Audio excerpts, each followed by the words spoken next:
আসসালামু আলাইকুম। আশা করি সবাই ভালো আছেন। আমি একটা বিষয় নিয়ে কথা বলতে যাচ্ছি। আসলে বিশ্বাস।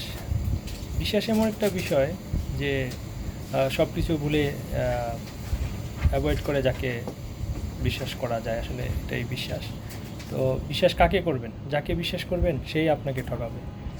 বিশ্বাস করে বাজার থেকে একটা পণ্য কিনলাম, কিছু টাকা ফেরত আসলো, ফেরতযোগ্য টাকা নতুন টাকার ভিতরে একটি ছেঁড়া টাকা ঢুকিয়ে দিল। তো বিশ্বাস কাকে করবেন, বিষয়টা আসলে খুবই চিন্তার বিষয়। বিশ্বাস করে কিছু পকেটে নেবেন, চেক করে দেখবেন সেখানে কিছু ছেঁড়া টাকা রয়েছে।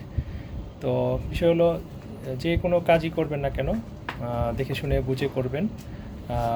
বিশ্বাস করার আগে নিজে আরও একবার, দুইবার, তিনবার, 10বার ভাবুন, তারপরে বিশ্বাস করার চেষ্টা করুন। তারপরেও বলবো যে বিশ্বাস কাকে করবেন, বিশ্বাস করে ঠকবেন। ভালো থাকবেন।